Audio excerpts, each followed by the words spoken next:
Starting with our top story, the Yemeni military is saying that it has targeted an Aramco oil distribution station in Saudi Arabia. Army spokesman Yahya Sarria says the targeted facility is located in the Red Sea city of Jeddah. He said that the attack was a legitimate response to what are described as Saudi crimes and aggression against Yemen. The spokesman also warned foreign companies working in Saudi Arabia to exercise caution as operations will continue. Saudi authorities have refrained from reacting to the news. Reports saying that oil production in the facility has come to a halt.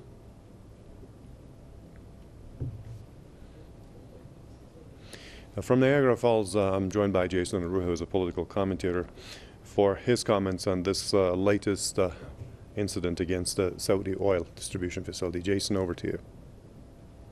I think that this demonstrates that despite all the pain and the suffering that the Yemenis have undertaken as a result of this Saudi war, that they are unwilling to back down. This shows their ingenuity, that they are developing the new Cuds 2 missiles, winged ones. I'm not a technician in this kind of area, but they are fairly new, and they are a new type of missile that they're using, which shows their indigenous production of arms, particularly missiles, which are very important to their war effort, are continuing to develop, and that's something that was a major target for Saudi Arabia to undermine the ability of the Yemeni people to defend themselves from their assault. These continued attacks using now newer military technology shows that this attempt by the Saudis has been unsuccessful. And Jason, is this the right way to go on? Because the Saudis thought they were, in a couple of days, they would be able to do what they wanted to Yemen, capture and carry on whatever plans they had, but it's more than 5 years now, 5 years and a half maybe, and they have failed to achieve their goals. How much longer are they going to continue with this? It's hard to say how much longer. I mean, there's several factors to account. National budget is one of them. How long do they want to continue dumping resources into what is essentially a failed effort?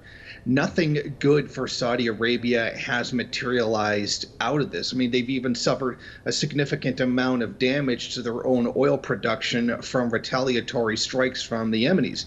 They haven't made a single dollar off of this entire endeavor, which is generally what imperialist war is about. It's about getting hold of resources, access to markets, cheaper labor, etc.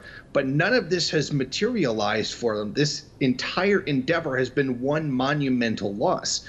The other factors which are particular to this case are the political will to continue this entire war. I mean, it's all been for nothing, and that's eventually going to take its toll politically on the royal family, the political establishment, etc. How much are they willing to throw away, and how much of their ego, or how much are they going to attempt to save face? Because this is very humiliating. This is something they thought was going to be a quick in and out job, and they would have Yemen, but it's been going on for years now, and they've made no significant inroads. They've not really made any major capturing. So it's really a question of whether or not the Saudis are really going to just eventually admit defeat. And I don't think, given their previous efforts, that it's coming anytime soon.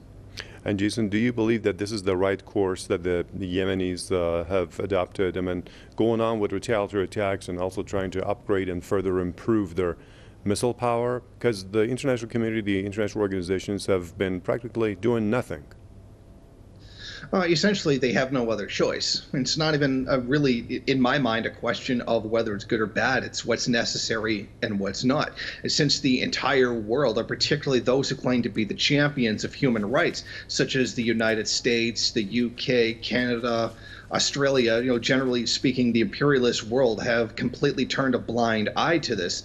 Some have given just mere notions of admonishment for what's been going on, but it's not stopped them from selling the military hardware necessary to carry out this abomination to human rights. So I don't see this as something that's really going to end anytime soon. It's been a very terrible situation for everyone all around, and the suffering is going to continue. I think that the actual Yemenis, they have been targeting oil sites as opposed to civilian sites, like the study is doing, shows the very different mentality of both the defenders and the attackers.